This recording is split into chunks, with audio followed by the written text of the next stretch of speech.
Hello, everybody. Hello to my dolls on YouTube. Hello to my dolls on Instagram. Welcome to Cello Tip Thursday. Chelly and I are here to help you with your practice room goals, anything you want to know about the music industry as well. You don't have to be a cellist to ask me questions. I welcome all sorts of questions about my life as a musician, freelancer, composer, all sorts of things.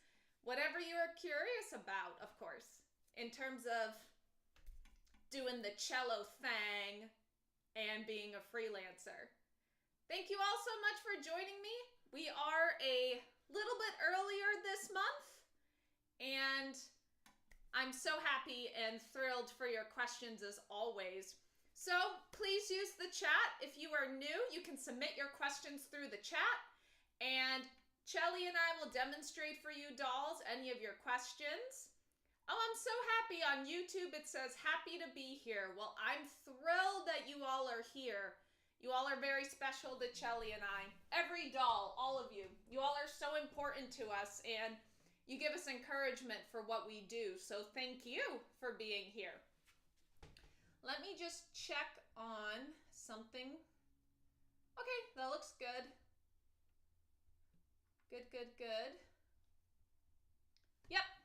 So, who's going to be the brave soul to submit their first question?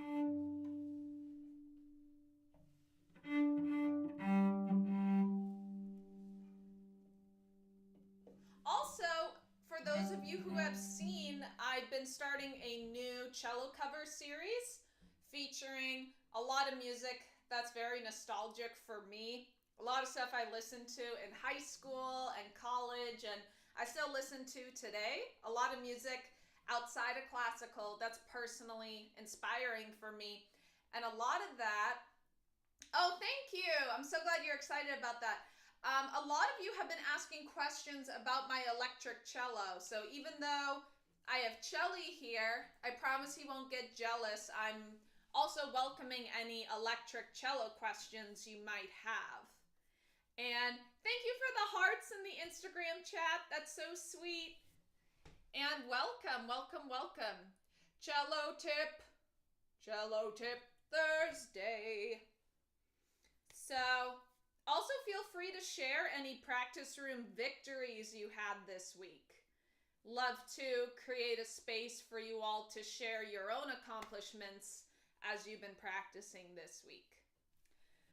So let me just make sure Chelly's all set.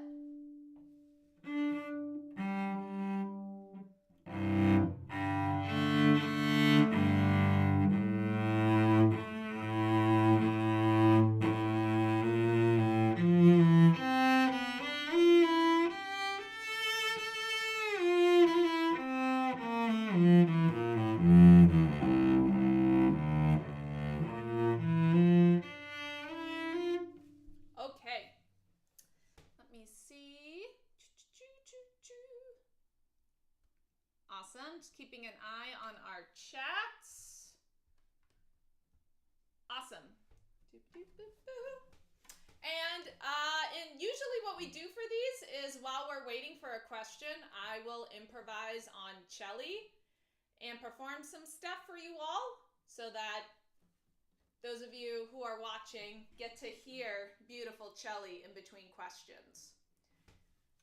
So without further ado, we'll do some improv, and I'll keep an eye on the chat for your cello tip questions.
WT Baldumas bought a badge. Thank you. Thank you so much for your badge and your support. Hello, hello. So many people. Beautiful. Love having you all here. Thank you for being here. I'm just going to keep going and serenading you all. I'm just waiting for some questions in the chat about cello tips, music industry tips. And until then, you will be serenaded by Chelly and myself.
Okay, we have a question on YouTube. How do you go about arranging non-cello music for cello? So I'm going to interpret that as non-instrumental music, because lately I've been doing a lot of covers that are originally singers in a band setting where you have, traditionally there's a drum set, at least 2 guitars and a vocalist, sometimes backup vocals. So arranging music from a rock band. So if I am doing entirely cello, meaning no backing track, if I want to do a strictly acoustic arrangement, I listen to what pops out of the texture when I listen to the song. And of course, one of the obvious places is the lead vocal line. So of course I am going to listen to that and figure out how to play that on cello. I might also add some cool harmonies that may or may not be in the original band recording. So already we have at least 1 or 2 cello layers for the vocal line. And something that I've been noticing a lot lately since doing my cover series is little inflections that a vocalist does that might not be notated in the sheet music. So instead of a singer going, they might add a little scoop maybe. If you heard that,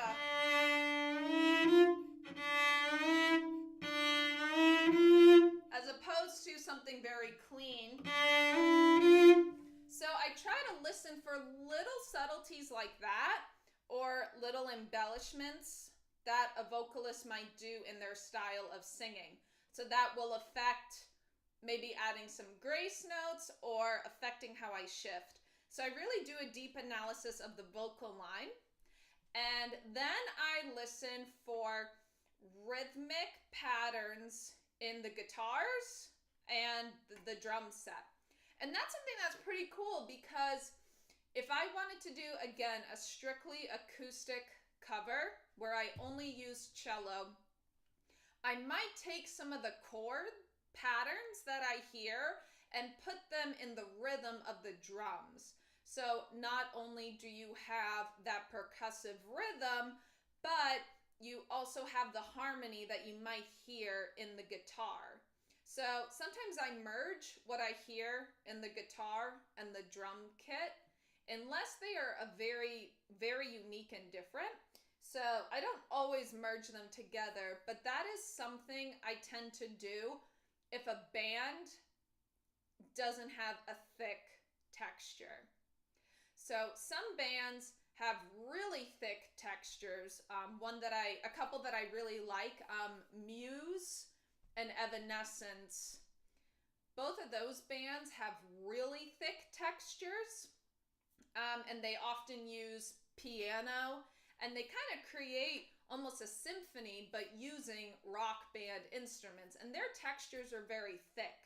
So for something like that, I might have 5 to 7 cello layers. If there are bands that have thinner textures, then I might combine what I hear in the drum kit versus the guitar. And what I like to do if I want to play the drum kit, I'll often do it on the lower end. Whatever the harmony is, I'm going to stay in the chord progression. But if I'm playing, let's say we have a kick drum on 1, 2, 3, 4, 1, 2, 3, 4, 1, 2. I might make up a line that's still down low, so you get kind of that percussive heftiness you would get from a drum, and it won't interfere with the vocal line. And that's kind of the final thing I will tell you in your question is I'm always careful about where I put stuff on the cello. So what that means, now we're talking about octaves. The lower end, such as the C string,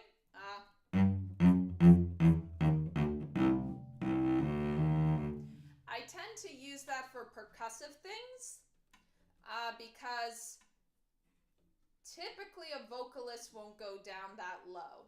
Some of them can, and it's really cool, but the vocal line usually,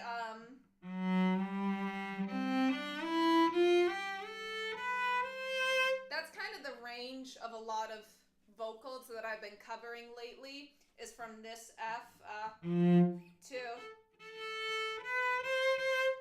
kind of this C. So if I have the drum line down here, it's not gonna bleed into the vocal line and interfere. So I'm also thinking about separating ranges so that parts really pop out and are audible so that you hear the layers. If you put everything in kind of the same octave, you're not going to be able to tell what's the vocal versus the drums. So when arranging thicker textures like that, I always think about the range. And so you'll notice in the cello cover series I've started, again, think about that range I talked about with the vocal line, kind of going up to this C. If I am accompanying a vocal track, I'll play down low or really up high because I want to complement the vocal line. So now we're talking about adding a vocalist in there. But that's kind of the cornerstones of what I think about. So thinking about what pops out of the track. That's kind of the first thing I do is listen for anything very unique, like a rhythmic figure or a cool guitar solo. I also think about the vocal line, and if I want to add harmonies to make it a thicker vocal line.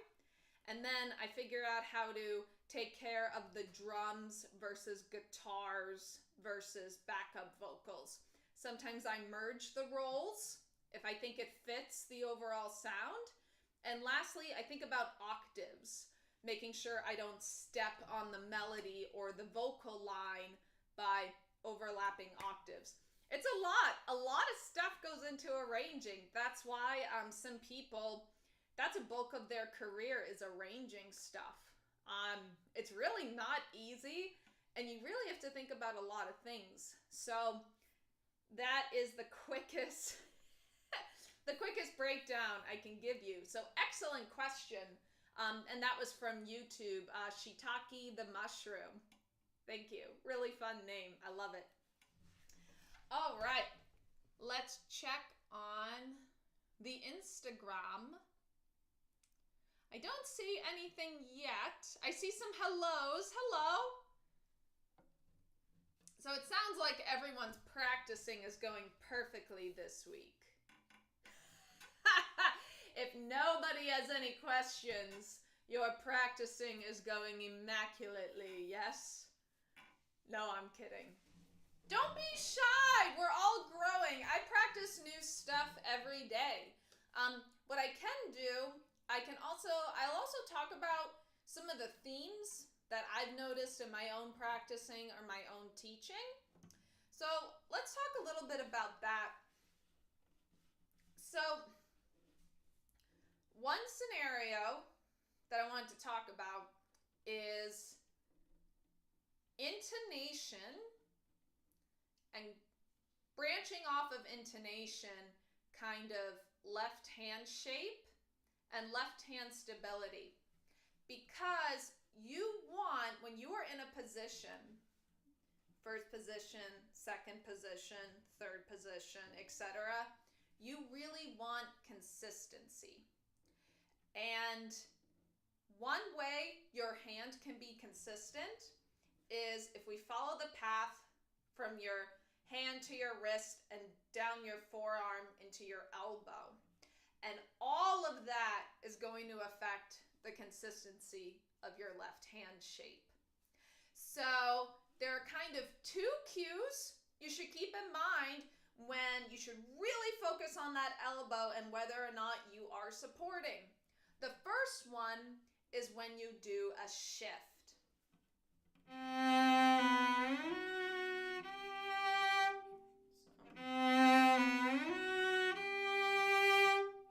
So what I am doing, I lift. I'm prepping the shift with a lift. And then I settle in for my vibrato. So I'll do that one more time. Lift, shift, settle. So I don't settle all the way back down. I just settle a little bit for what is cozy for my personal vibrato. So shifting, regardless of what string you're on, that's important. And regardless of how big the shift is, if you're doing a really big shift, you notice my elbow is almost parallel. And that is because I need to clear the shoulder. If I want to go from first position to, I would call this about sixth position, I don't want this to be in my way. So I lift a little bit before I move.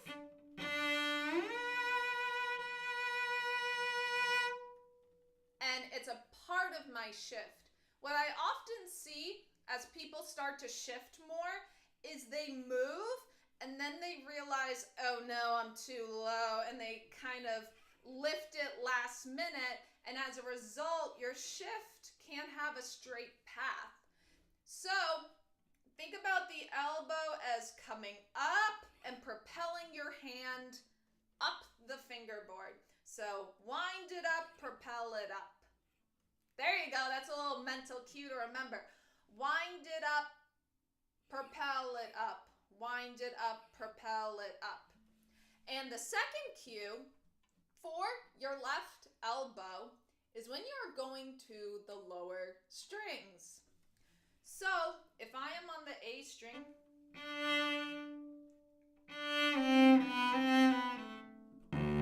and I have to go right down to the C string immediately, you notice my elbow acts it kind of brings it up and over, up and over. And a reason we need that is because if you think about the neck of the cello, it's kind of like a wooden tube. It's like a wooden cylinder. And the top is curved slightly. So if you were to come and look at a cello, our fingerboard isn't completely flat. It has a little bit of a curve to it. And so we have to go a little bit up and around like that. If you try to do it with your wrist, only your wrist,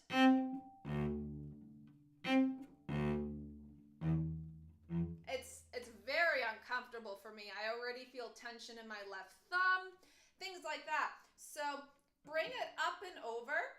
And what are some visual indicators to help you? Well, one is my wrist deviating from the straight path? From my wrist down to my elbow. Is my wrist on the same page or not? So if your elbow's drooping, you're going to have a bump in your wrist. You see that? A bump in the wrist. If your elbow's too high, you're going to have a dip in the wrist. Neither of which is desirable. You don't want either of those things because the support, to feel fully supported, I remember how I talked about the wrist, the forearm. Well, that even goes further into your back. So if you have a dip or a bump, you are breaking this line of support and strength. And you're going to cut off all your resources from your arm into your back. So what I tell people to do is put your thumb, I should say which finger it is, huh? Put your thumb at the base of the neck and just put down all 4 fingers. Doesn't matter if you're exactly in 4th position or not. And I want you to bump up the wrist, collapse the wrist, bump the wrist, collapse the wrist. Now scooch back, bump. Make sure, see, I slipped a little. Make sure you have curved fingers. Dip the wrist, bump the wrist, dip the wrist, scoot back, dip the wrist, bump the wrist, dip the wrist. And this is teaching you how to adjust. That's why that's kind of important thing, is to make sure you can harness that hinge. So if you're playing and you're drooping, you're able to go, oh, lift. I often tell my students, like, I think I've made up a word. I tell them, equalize your wrist to your elbow. And it usually causes them to adjust and figure it out. So that is super helpful for left hand shape consistency. And as you progress into intermediate advanced cello repertoire, you're going to encounter music where you start high and go low, or the opposite, you are low and you come up high.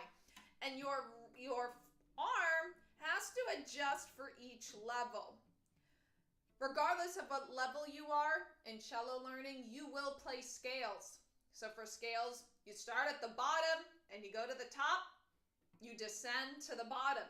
And so you can practice your scales, making sure your elbow isn't static. And if you're relying on your wrist, you can already see kind of how my hand shape has to squish up and be different in order to feel some sort of security on the strings. And that's a lot of strain for your wrist. So kind of an example of a scale and a cello piece is the opening of the 3rd Bach cello suite in C major. So we have...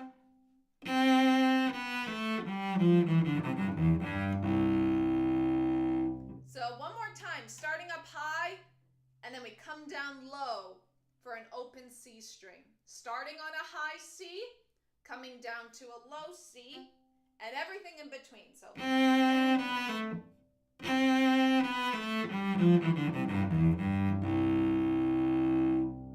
Okay, so I'm going to go in slow motion and show you how my elbow adjusts as I go down the strings. So. There's a little bump up.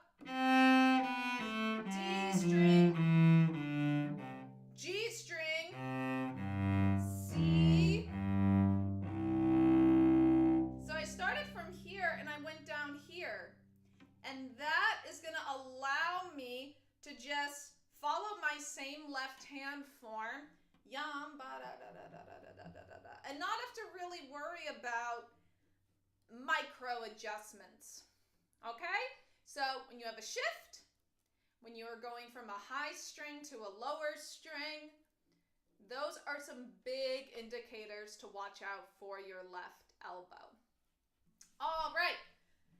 So I hope some of you find that helpful when you are working on your left hand and arm form. I'm just gonna check on the comments here. I don't see anything yet. That's okay. I know a lot of you like to come and just listen, and I really appreciate that too. So I don't want you all to ever feel like you are pressured to submit questions. This is just a time for you to use me as your resource. So excellent, excellent. So let me see, what else shall we talk about today? Let's talk about some thumb position stuff. I've been kind of in a thumb position kick lately, and how is a way you can approach thumb position as a beginner? I do have a couple videos on YouTube about this. I've been wanting to redo them because I did them back when I first joined YouTube, and they've done really well, but now that I have more experience making cello tutorials, I think I could refresh them. So let me know in the comments, especially on YouTube, if you would like to see that kind of a full-length, longer intro into thumb position, kind of a revisit. So on the cello, we have this cool phenomenon called natural harmonics. And a harmonic is when you can make an airy sound happen, and it's a pitch, but you're not putting your full weight into the string. It kind of reminds me of a delicate wind chime sound. So,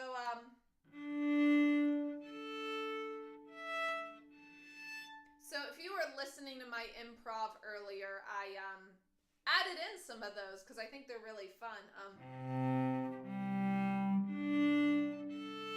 So this is the first one I have my students find, and it's exactly halfway between the scroll box to the bridge. It's exactly halfway. And they match your open strings. That's really cool to remember.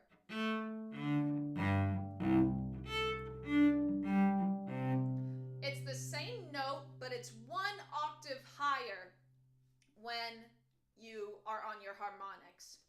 So pretend those are your open strings. And instead, I'm using my third finger. I tell my students to practice finding it with their thumb.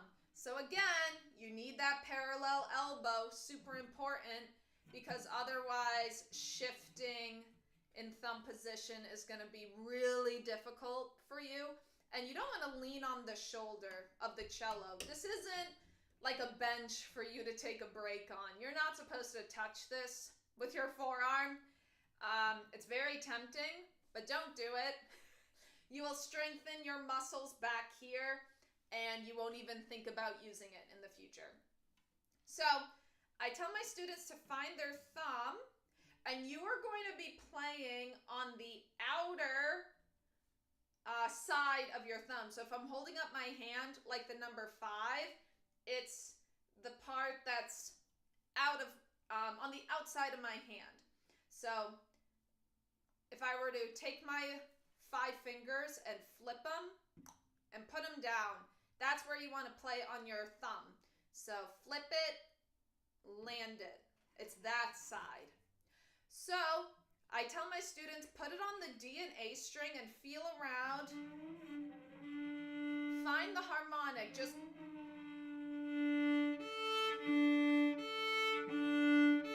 and don't let your elbow droop. Keep it up. And then I have them just practice doing that, finding your harmonic.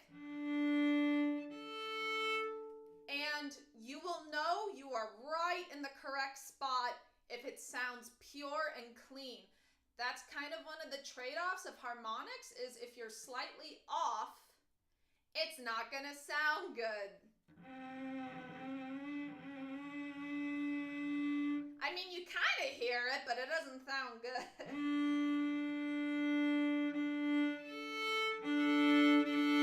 You want it to be that clear, like a bell. So next, I usually do the D string. The D string's a little easier, and I have them play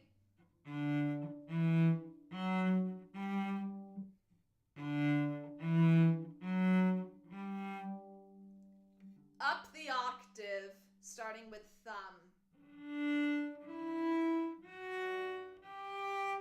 Again.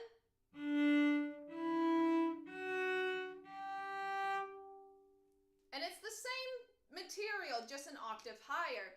And if you notice, my fingers kind of look vertical a little bit. Yes, I'm turned a little bit, but it's very different from down here where our fingers are almost horizontal. Now they're almost vertical, and that's very important. When you're in thumb position, you are almost playing on the inside of your string. You're practically on the inside. So we experiment with the octave matching.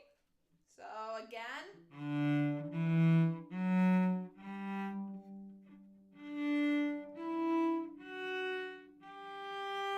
And if you notice, we don't use fourth finger a lot. You rarely use fourth finger. So I do a higher 2 for my F sharp. F sharp to G is a tiny, close half step.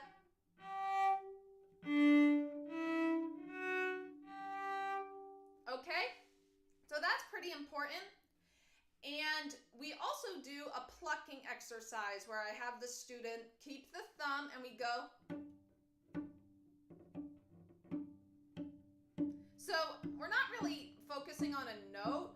We want to pluck on the inside so you can practice this feeling of being on the inside of your cello string. Again, you don't want to be directly on top because it's not very efficient. It's a very different zone than playing down in first position.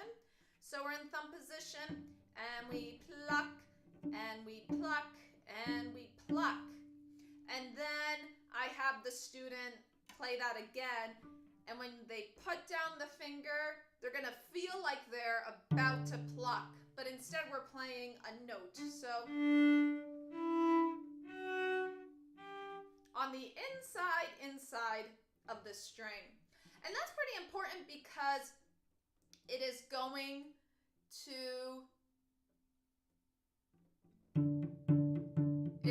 to allow you to hold on to the string. It's going to allow you to hold on to the string and not fall off. So that's very important that you play on the inside of the string. And it's going to allow you to be secure across all 4 of your strings. Okay? So, something I'm going to do really quick as an aside. Unfortunately, I'm seeing some toxic vibes in the chat right now. And you know what? If you don't like Cello Tip Thursday, then go somewhere else. That's okay. You don't have to watch. There's many other resources out there. Not everyone's teaching style is for everybody, and that's totally okay. So if I'm not the style you like, please, I encourage you to explore Instagram, YouTube, and find other cello teachers out there whose style you admire. But don't come in here and ruin it for everybody, okay? I normally don't call out people like that, but once in a while we have a teaching moment, and that's what we're gonna do. Awesome. So let's keep going. Awesome. Let me check. Cool. Let's keep going. So that's kind of my overview in thumb position. And what you can do is figure out small scales. So we were doing a mini scale at first.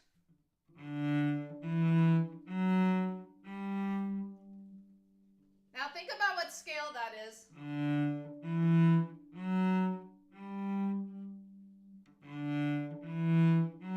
If I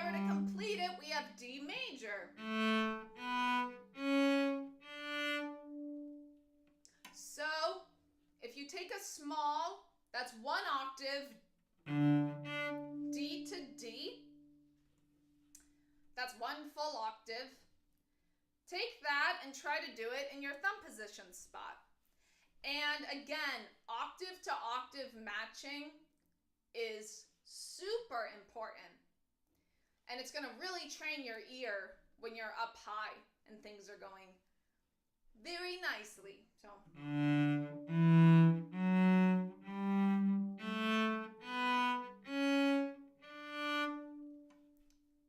Okay, so I know I have my F sharp, my C sharp, and then if I want to do that up here, F sharp, I need my high 2, and C sharp, I need my high 2. So starting step 1, find your harmonic.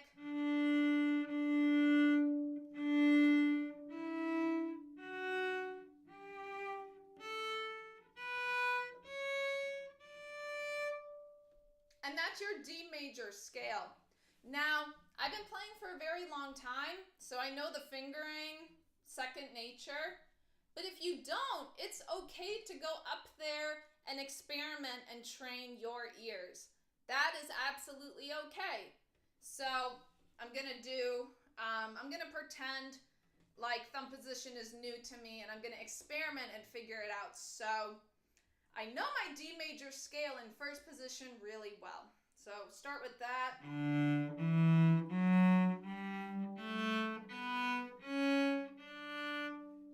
Okay, and now I go in thumb position. Step 1 is to find the harmonic. So I need D to E.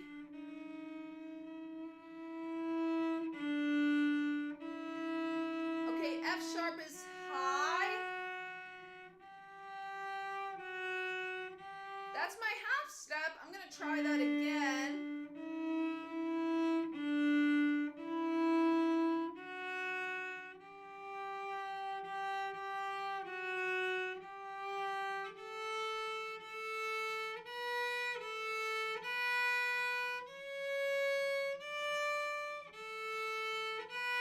C sharp.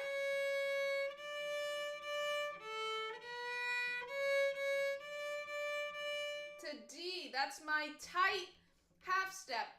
So it's okay to not get all the notes right away. If you go back, correct yourself and experiment within thumb position. So don't be afraid to do that, to challenge yourself and to rely on your ears, because the more you do that, the better you're going to hear notes, the better you're going to hear your own intonation. So octave matching with tiny scales is very, very important. So I highly recommend that to my students when we start exploring thumb position, is we do that through mini scales. All right, so I'm going to check on the chat again.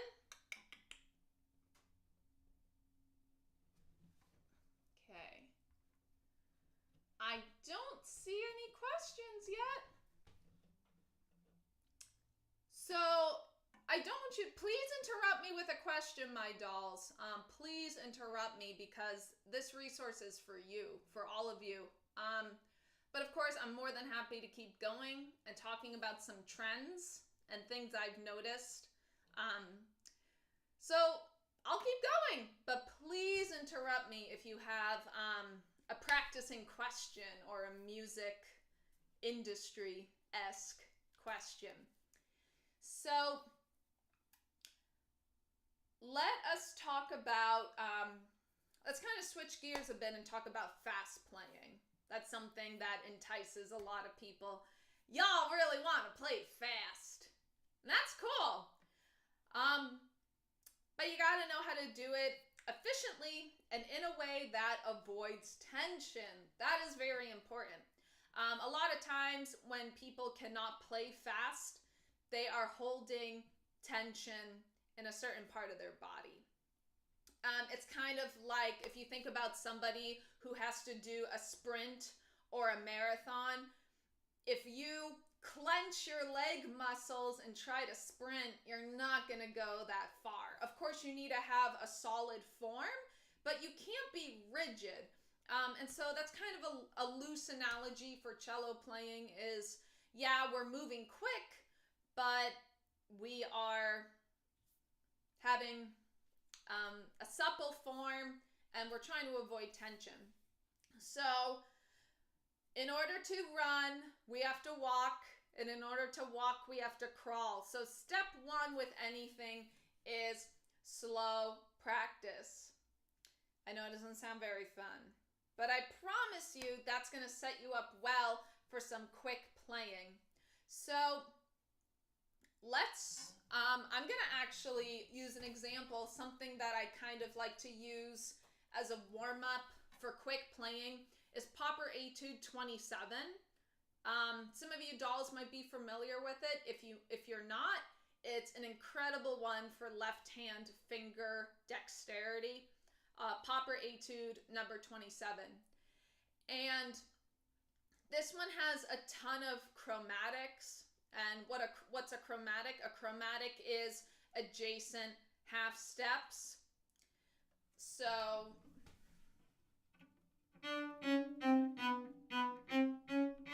that's chromatic when you have all half steps in a row.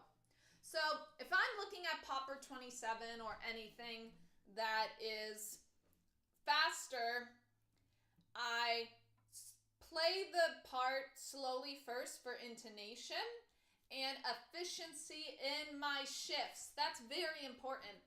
If you are shifting and it's rigid or quick and kind of jagged feeling, when you speed it up, it is not going to improve. It's going to hold you back. So this one has a lot of small half-step scoots. So ask yourself, are these bigger shifts or smaller shifts? Really gauge the distance you need. So we have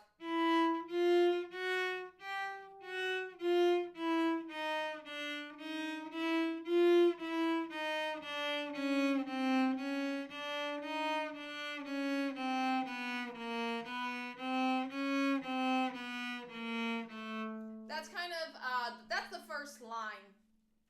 So I'm going to do that again.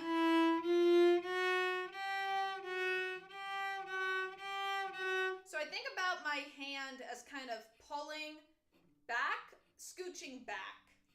And when you shift up, you push forward. So that's kind of, I like that because it helps you to lead from the elbow. You pull back when you shift down, and you push up when you shift higher. So again.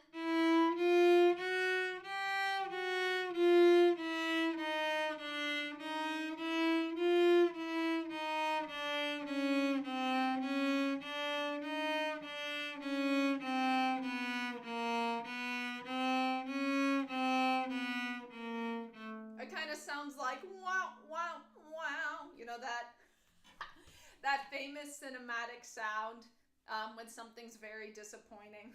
It kind of sounds like that, but in a chromatic exercise. And again, check on your left elbow. Is it supporting you? So you can have a consistent hand shape for those quick parts. That's something to think about as you're shifting around and checking on how you're efficiently using the hand. So once you feel comfortable with that, I like to do doubles. So it's exactly what it sounds like. You play 2 notes for every 1 note. You kind of do like a medium tempo.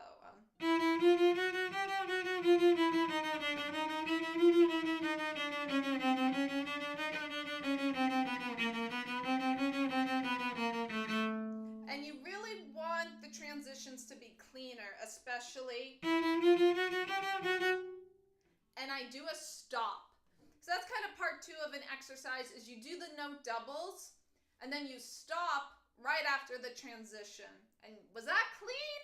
That's what you got to ask yourself. So, okay, I'll keep going.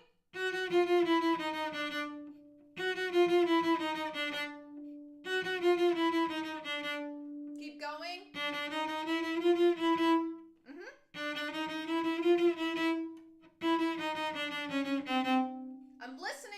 shifts.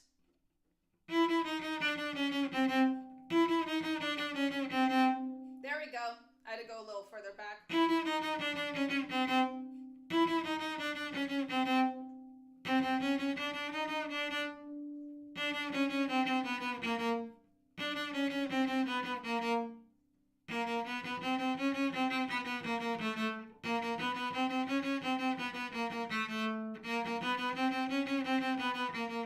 And I'm also listening for tone quality. Is every note very clear and has a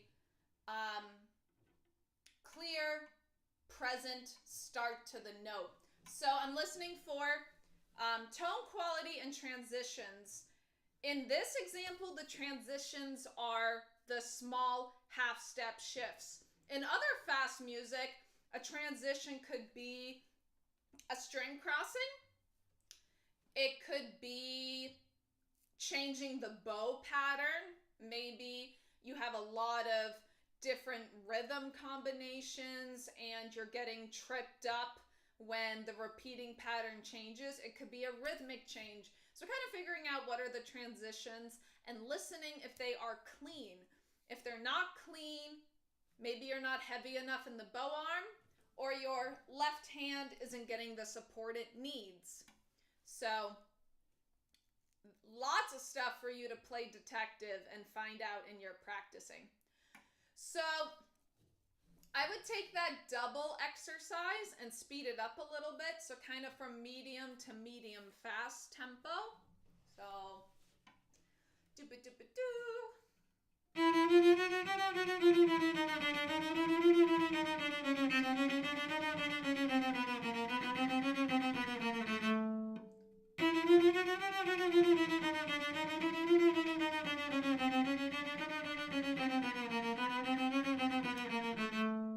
Okay, so I'm kind of giving an abridged process for the sake of time in this live stream. So I'm focusing mainly on line 1. If I were to do this candidly in my own practice room, I would probably do the first big phrase. So maybe 8 to 16 bars at a time. And I would really, especially if it's something I've never played before, I would spend multiple days on the slow version and the slow doubles version. So that's kind of how slow and long-term commitment of a process this is in playing fast. So we did slow for intonation, figuring out our tricky transitions, and we did note doubles.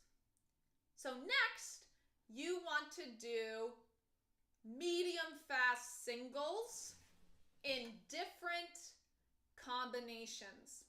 So this exercise I learned from an incredible teacher when I was in high school and early college, and he would call this burst exercises, where you would play these note clusters. And this pauper etude is in 4/4. So we would do 4 note clusters. So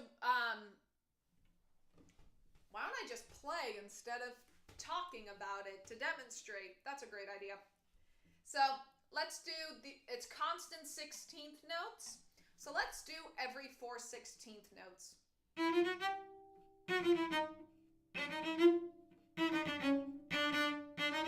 So I need to be a little heavier for that part of the cello.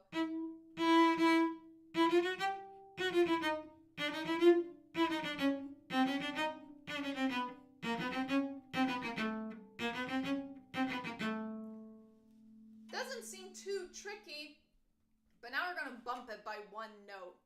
So 1, then 4, then 4. So we're moving everything over 1.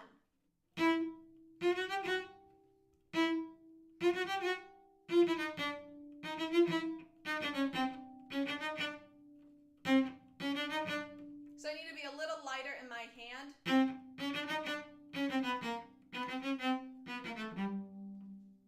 Then first 2 notes and then groups of 4. So you can see we're getting every single sort of note ordering by bumping the exercise over one note. So if we do the first two notes, so I need to be a little quicker on my pinky.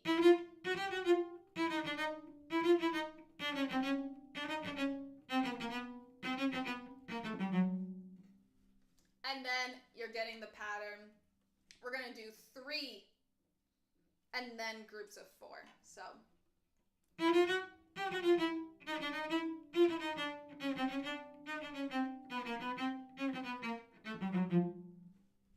you can see we, in the first variation, if we go back, I had a lot of time to do those shifts because that's where it fell on the pattern. This piece, you're shifting every 4 notes. So I have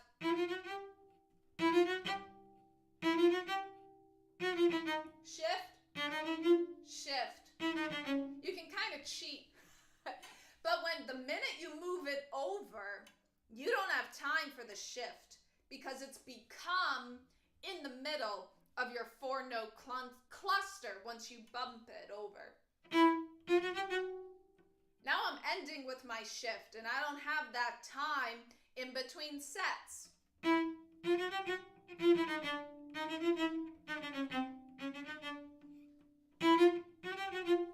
And then for the 2 notes, it's in the middle.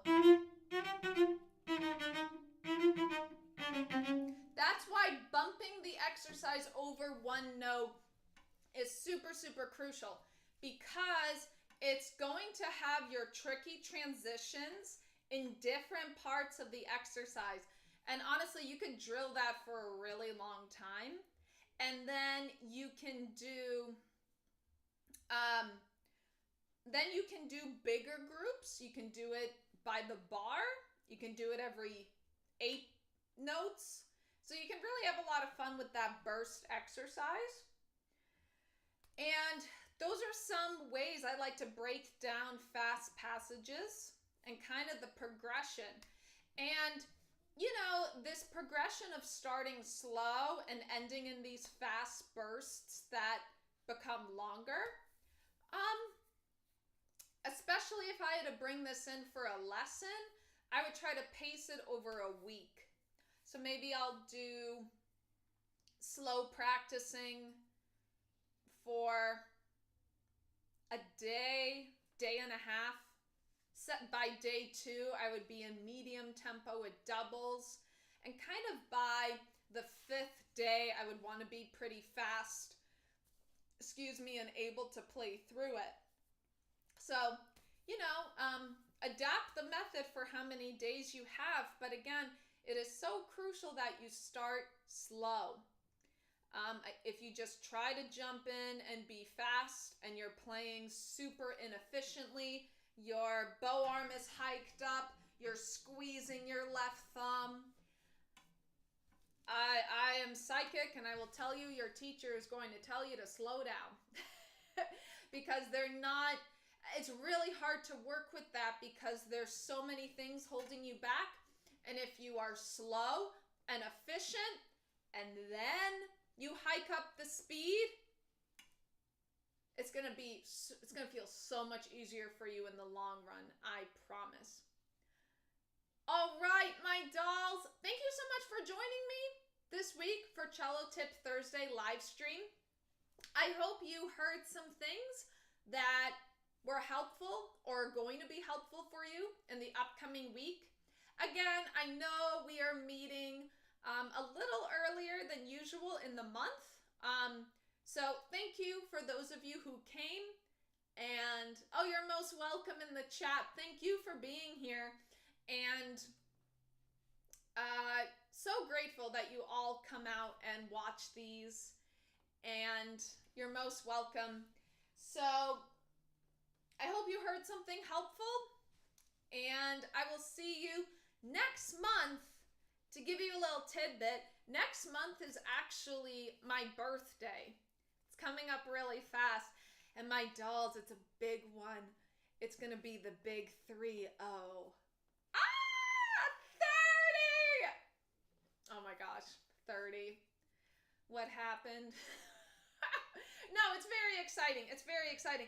And I was thinking of doing a special edition birthday live stream. I tend to do that each year. So, oh, I see a quick question in the chat about teaching. I will get to that in a quick millisecond. I'm going to be doing a special edition live stream next month to get you all excited. I would love to do a performance for you all, kind of a live stream concert. So please keep an eye out for that on socials. In terms of the last minute question in the chat, I teach cellists of all abilities, all levels, does not matter. I am very open with who I teach. And I also welcome, just being a friend. For those of you who aren't on Instagram, the question is, do you teach professionals or only dolls? I am very open with who I teach.